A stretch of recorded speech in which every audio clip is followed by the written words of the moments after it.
Jessica, I'm so glad to have you here at our summit after following your work for a number of years. So thank you for joining us. I'd love to just begin by asking you to share a bit about what drew you to writing generally, both your columns, your journalism. Also, you wrote a wonderful book on motherhood, and how you think about your role now as an opinion writer at the Times. Yeah. Well, thank you so much for having me. I've been just nosy my entire life, curious. I've always asked questions. I want to know the why of things. I want to know people. There's sort of an endless curiosity of people and why they think what they think, and hopefully really a lack of judgment about that. I love just hearing people's stories, and I think one of the things that's really important to me now as an opinion writer is not making assumptions about people's beliefs. I think that's especially important in terms of their political beliefs. If you've done any kind of political reporting, you know that you cannot tell what people's beliefs are going to be. And if you have an in-depth discussion with them about it, they very rarely line up with, the party platform. They have a collection of thoughts and ideas, usually based on life experience, that leads them to the person they are today. And so, again, it's just being open, being curious. And in terms of the religion reporting specifically, it really started because I saw a statistic that was published in a Wall Street Journal poll, where it suggested that religion had really aggressively declined over the pandemic. And obviously that had been a trend that had been happening for quite a while, but in terms of the rise of the nuns, people usually think I'm saying N-U-N, but I am saying N-O-N-E-S, which includes people who are agnostic, atheists, and say they're nothing in particular, had really increased. And that had changed not just over the past 4 years, but had sort of accelerated somewhat in the pandemic. And I saw that, and I was also sort of thinking of my own religious ambivalence, and I was raised Jewish. I have an interfaith marriage. My husband and I had sort of been wrestling with how much religion to impart to our children, which religion, how, and we had, taken this really seriously. It wasn't, we were not observant, not because of a lack of faith. We were not observant because of an ambivalence about how best to impart that faith to our children. And anecdotally, I knew so many other families that were in that sort of boat, whether they also had an interfaith marriage, or they had some rift with their church. I have many Catholic friends specifically who just were absolutely heartbroken with the church's handling of sexual abuse, and so felt that they could not in good faith continue to go in the same way that they had before. There's many reasons people sort of move away, take a break, that don't necessarily have to do with their internal beliefs or their feelings about scripture or their feelings about the Talmud. It's, it's complicated, as you very well know. But it was both seeing the sort of data and statistics, but also having, a real complicated feeling in my own life that I wanted to explore for myself. Yeah. And that really comes through. I love so much about your writing, but one aspect of it is I just find it lacking the performed cynicism or guile that we find so much these days. There's an earnest transparency to your work that I think is just so refreshing. I find that in your books, but also find it in your column. As you said, you sort of embarked on this look at religion in America, spirituality in America, religious decline, but also the ways religion was showing up in surprising ways in people's lives. You spoke a bit to this, but just want to hear a bit more from you. What were you seeking to do with that, what turned into a series that's in some ways ongoing? What is sort of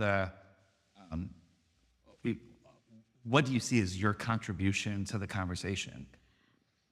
The best part of it has been opening up a space for people to talk about their faith. We put up a survey, and when I put up the survey, I thought, oh, this will be one piece that I do, an additional piece. I have, I've talked to these academics who study religion, and I've read a bunch of books about, the decline in religion over time in America. And I wrote one story, and then I put up a survey for Times readers. And 7,000 people answered it in 24 hours. And the survey had multiple paragraphs. This was not just like a multiple choice. And we had to close the survey because I'm just one person. I don't have any assistants. And so I still haven't read I've read as many as humanly possible, considering that I write about many other things. But what that showed me is that there is a real lack in our day-to-day lives of an ability to talk about our true feelings on this topic. Because I think if you are still part of a religious faith and you go to church regularly, if you have any questioning or doubt, that's very hard to bring up. And on the opposite side, if you are totally secular, and I think sometimes people who don't have religion could maybe be dismissive of your beliefs or your faith. And so I think it's been such a pleasure and an honor to have opened up that space, just to have these often profound conversations with total strangers. I mean, they're sometimes hilarious. Like, one thing I noticed was the number of people who said that they lost faith when they found out that Santa or the Tooth Fairy was not real.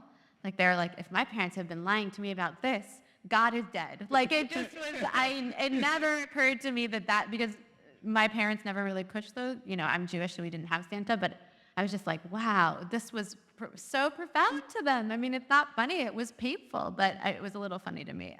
There were funny moments, but then also just, I felt so honored that people were willing to share their stories of me of really, painful moments and different stops on their journey. Because one super wonderful part of it was talking to people in their 70s and 80s who had many different stops on their faith journey. Some of them had, joined different denominations throughout their journeys, left and come back. Some people were, had been priests or pastors and had left the religion. And so just, hearing people evolve through their lives was also just, really fascinating and wonderful to hear about. I think one of the interesting opportunities and just changes, I don't necessarily want to say it's positive or negative, but with religious decline, at least participation in organized religion, I think we're going to increasingly see people approach religion not without any baggage at all, but sort of for the first time in American life, I think we're going to increasingly see people kind of approach religion for the first time. Sort of, they weren't raised in an environment where you sort of had to understand religion in order to get by. And I thought the freshness and the fact that you were willing to take people's stories as they were, I thought kind of foreshadows, I think, a lot of what the future cultural conversation around religion is going to look like. And so I'm interested in what you saw, what you reported, and some of the trends that you saw. You particularly touch on this question of community, the community that religion provides. And in one of your comments, you sort of described this as sort of the thing that you feel unassailably like positive about. Talk a bit about that, the role that religion can play, and what the opportunities are for perhaps other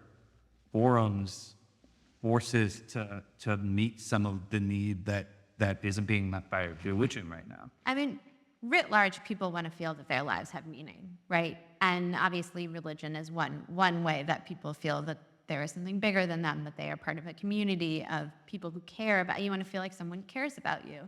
And I found the need and the lack of, the need people have is particularly acute at moments of change in your life. So moments where you really desire ritual and togetherness, when you have a baby, when you have a death in the family, Um, I think a lot about a Catholic woman who told me when she had a child, she did not uh, have to cook for like 3 months. Every day, someone else in the church was bringing by food Yeah. for her kid. And I thought that was so beautiful. And I still think about a friend of mine who, when my second daughter was born, she just brought me a rotisserie chicken.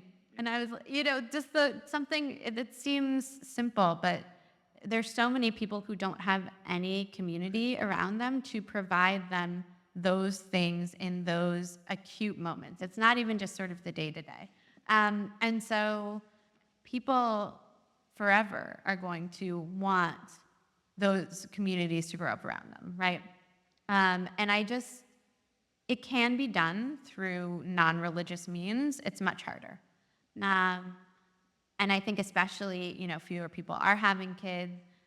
Kids really do bring that community into your world without religion often. I think often about, the preschool my older daughter went to and how we, really created a neighborhood and community around that wasn't based in religion. But I think especially if you have kids later or, you don't end up having kids at all, it's harder. You need to proactively create that for yourselves. And I saw people doing that in numerous different ways. I heard from a woman who had a hiking group, and someone in her hiking group drove her husband miles and miles to his chemotherapy treatment, there and back.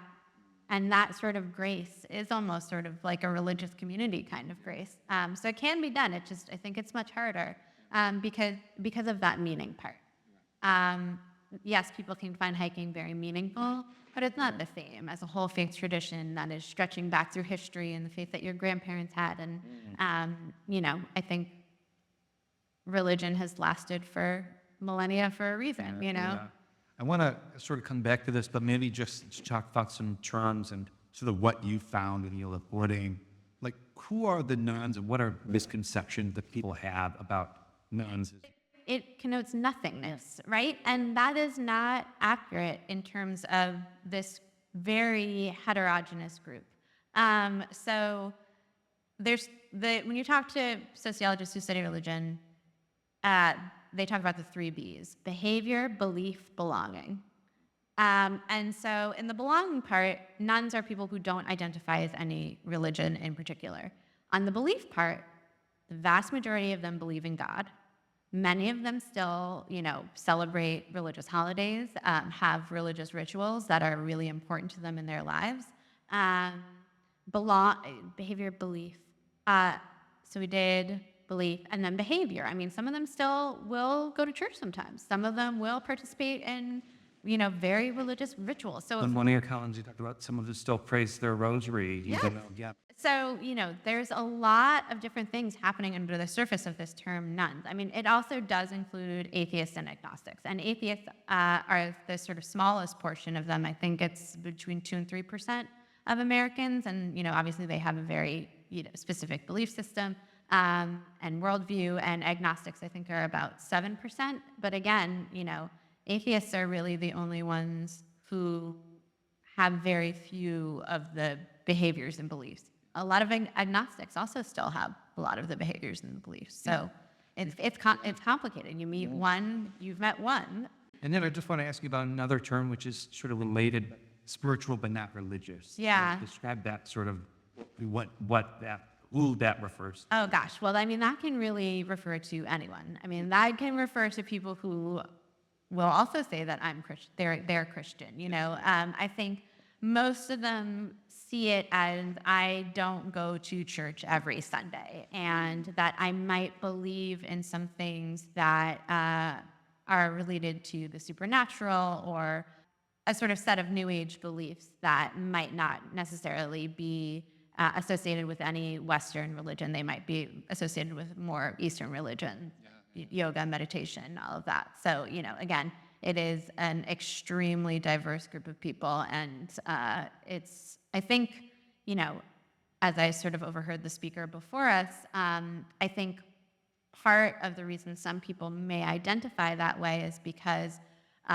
religiosity in America has become coded as politically conservative over time. So I also wonder if people in liberal spaces are a little bit afraid or don't want to align themselves with something they see as antithetical to their political values. Right. Yeah. No, no, I think that's, and you talk a lot about Bob Putnam and David Campbell's work, and I think that's definitely something that's happening. And I honestly find it heartbreaking because I think Yes. faith should be, I mean, it can't, your life is your life and your beliefs are your beliefs, right? They Yes. all mush up together, right? But I Right. think the idea that the politics, which are fleeting, Yes. would infect something that can be as sort of affirming as faith is really sad to me. Right. And I think it's caused a lot of people a lot of pain. Yeah. I wasn't going to raise this, but when I think about sort of spiritual but not religious, and the depth and richness that can be, I think of, I don't know if you've ever seen the movie Lady Bird. Oh, I love Lady Bird. But right, I think that is like I mean, in some ways, that is the through line of the story. She sort of experiences life in a Catholic school, and that's complicated, but also not something that she's entirely negative about.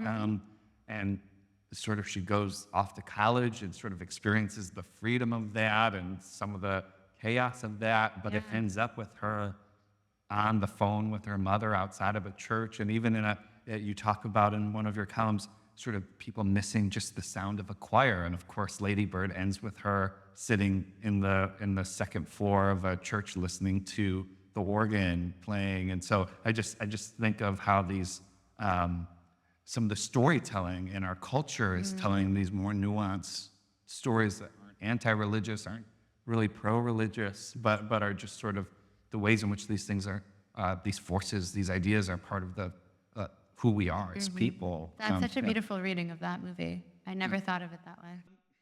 I want to go back to this because I find that I mean, I'd be interested if you view it as sort of progression as you've reported on this, or if it's something that you go back and forth on. You wrote about AI and loneliness, and the sort of conclusion of that was like people are looking for meaning, but where they're looking isn't going to sort of provide it for them. Yeah. But then you did this. You wrote another story that touched on sort of chaplaincy and how care, can provide meaning. I'm interested in sort of where you are now on this question of, do you think that there's innovation that can take place that can be fruitful, or are you more concerned about in people's avoidance of religion, tried and true, whatever it is, in their avoidance of that they're going to be sort of rerouting some of their search for meaning and things that are never going to sort of meet that need? Yeah. Well, I'm very pro-human. I think we are only going to find it in connecting with each other and connecting with real people in human spaces, which is not to say the internet and technology and what it can enable has no space in connecting people or giving them meaning or bringing them to like-minded people and beliefs. But I think when we're going to find solutions to this lack of meaning, we are not going to find it in bots ever.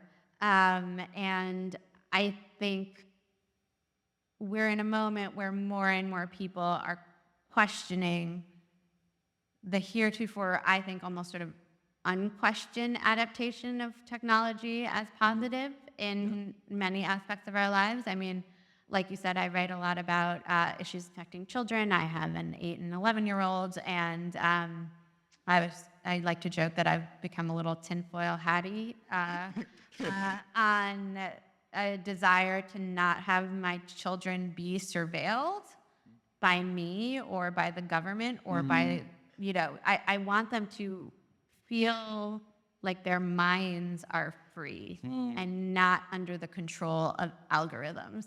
Yeah. And I know, again, that sometimes the words come out of my mouth and I'm like, you sound crazy, but that's okay. They only get one mind. Yes. And Right. I feel that is very precious about that. And I want them to develop it through interacting with other people in the world.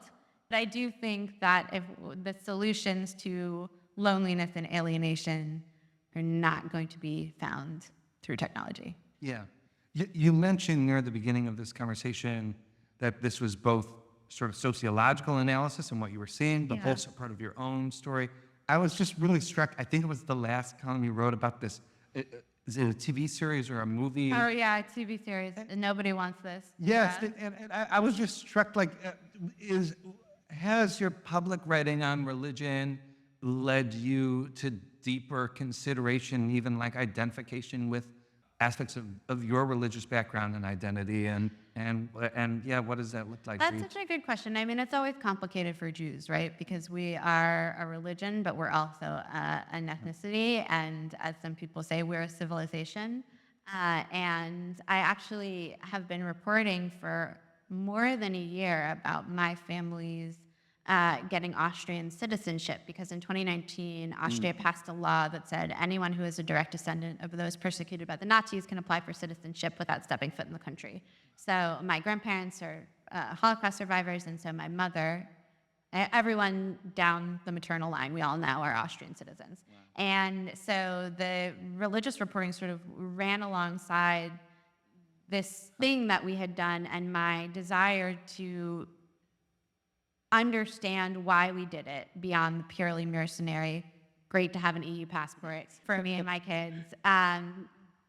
But thinking really deeply about my grandparents and what the religion meant to them. And, you know, all I can say is it's really complicated because it was a state that was horrible to them, but they never stopped thinking of themselves as Viennese, and they loved Vienna, and they always, my dad once made a joke about the Austrian Navy, and because in Sound of Music, he's like, but it's landlocked, and they were so offended. And it was like, how can you be offended? This country, destroyed your family's life. Like, so, again, it's complicated. It's complicated. It's all part of a lifelong, I think, journey for me. And one thing I can say is for my kids, because I'm in an interfaith marriage, I didn't want to push my religion on the kids more than their dad's religion. He's Episcopal. But my older daughter has decided to had decided alongside me doing this. It was sort of together but separate. She is in Hebrew school now. She goes to a Quaker school and finds a lot of meaning in the moments of silence and the Quaker meeting. And so there's more religion in our lives than when I started this project. Yeah. And so I don't know if it's because I'm on this project or, the chicken or the egg, but it's definitely become, I think, more of a part of something I think about. Yeah, less personally, but more professionally. Like, where are you looking next? Sort of what do you see as sort of your sort of cutting edge and what you're interested in now? Yeah, I'm really interested in near-death experiences, and it is, in fact, having interviewed a couple chaplains, because they are ministering to all kinds of people in the last moments of their lives. And I think that there is a lot that is happening in those liminal moments that cannot be explained fully by science, at least right now. And the people who go through them find themselves changed. And I think it's a phenomenon that is really often dismissed or belittled or, like, oh, it's some new age, whatever. But I actually think it's really important. I'm just really interested in that moment. So there's a conference of people who've had near-death experiences, and I really want to go and talk to more chaplains because I think, like, again, they are bearing witness to these moments in people's lives in a way that I think is just so profound. And again, it sort of goes back to that sort of curiosity and lack of judgment. It isn't really about one kind of religion, Right. that they're dealing with people who have all sorts of different religious backgrounds and finding ways to connect with them. And I find that to be really special too. Well, I just want to thank you, just sort of as I just wanted to have this conversation back to back with what Tim shared, as Tim shared in his presentation. There's just so much. I think we're losing an ability to see fellow Americans as they are, and your reporting has just so opened up windows into really the heartbreaking stuff of people's lives, the complicated nature of people's lives. And so I just want to thank you for the work that you do. That's so And lovely. we look forward to seeing the work you do in the future. Thank you so much, and thank you for having me. Thanks so much.